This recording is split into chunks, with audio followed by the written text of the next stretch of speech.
नमस्कार दोस्तों, शेखावाटी में आपको पता ही होगा पिछले 12 दिसंबर को एक बड़ी गैंगवार है शेखावाटी आंचल और झुंझुनू के खिरोड़ गांव और सीकर सीमा के लगते उस खिरोड़ गांव के अंदर हुई थी, जिसमें 2 लोगों की है वो मौत भी हो गई थी आपसी गोलीबारी के अंदर। रविंद्र कटेवा के दोस्त सुनील की और सामने वाली पार्टी श्रवण बादवासी ने जो गैंगस्टर भेजे थे रविंद्र कटेवा को मारने के लिए, उसमें से एक पिंटू नाम के उस व्यक्ति की है वो मौत हो जाती है। उसके बाद पुलिस जो है इस मामले की छानबीन करती है और क्योंकि मौके से उस श्रवण बादवासी है फरार मिलता है रविंद्र कटेवा को। हालांकि उस घटना के बाद है वो गिरफ्तार पुलिस के द्वारा कर लिया जाता है, वो मौके पर मौजूद रहता है। उस जो घटना जो बताया जा रहा है कि श्रवण बादवासी करोड़ों की जो ज़मीन बादवासी गांव के अंदर है, श्रवण की भाभी की वो ज़मीन बताई जा रही है, उसको लेकर ये लंबे समय से विवाद था।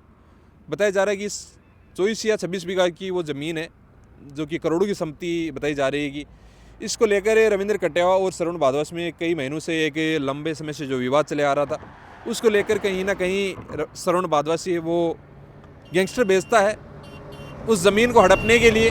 लेकिन उस ज़मीन के अंदर जो भेजता है उन आरोपियों को, उन गैंगस्टरों को, उस मौके से उस जब ये फायरिंग की घटनाएं होती हैं तो रविंद्र कटेवा उस समय उस सिचुएशन में अपने आप को बचा लेता है और उसका साथी है उसकी मौत हो जाती है।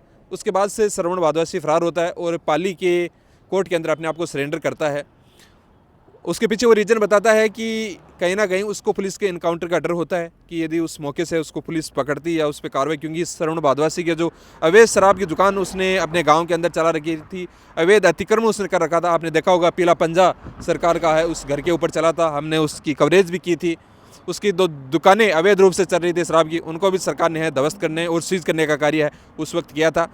अब रविंद्र कटेवा की भी है रिमांड पुलिस ने मांगा था, वो 1 दिन का रिमांड पुलिस को मिला, लेकिन पुलिस इस 1 दिन के रिमांड से संतुष्ट नहीं थी। उसने है 2 दिन की रिमांड और बढ़ाने की कोर्ट में अर्जी लगाई और जो रविंद्र कटेवा उसका 2 दिन का रिमांड है वो पुलिस को और मिल चुका है। पुलिस जो अवैध संपत्ति इन दोनों जो गैंगस्टर हैं, दोनों जो बदमाश हैं, इनकी खंगालने की कोशिश कर रही है। और जो ये वारदात इतनी बड़ी शेखावाटी को दहलाने वाली जो घटना हुई थी 12 दिसंबर को, इसके पीछे क्या कुछ और कारण है, वो एक ज़मीनी विवाद ही एक कारण था या कुछ और कारण भी है, उसको खंगालने का है पुलिस प्रयत्न कर रही है। अब 2 दिन का रिमांड बढ़ा है।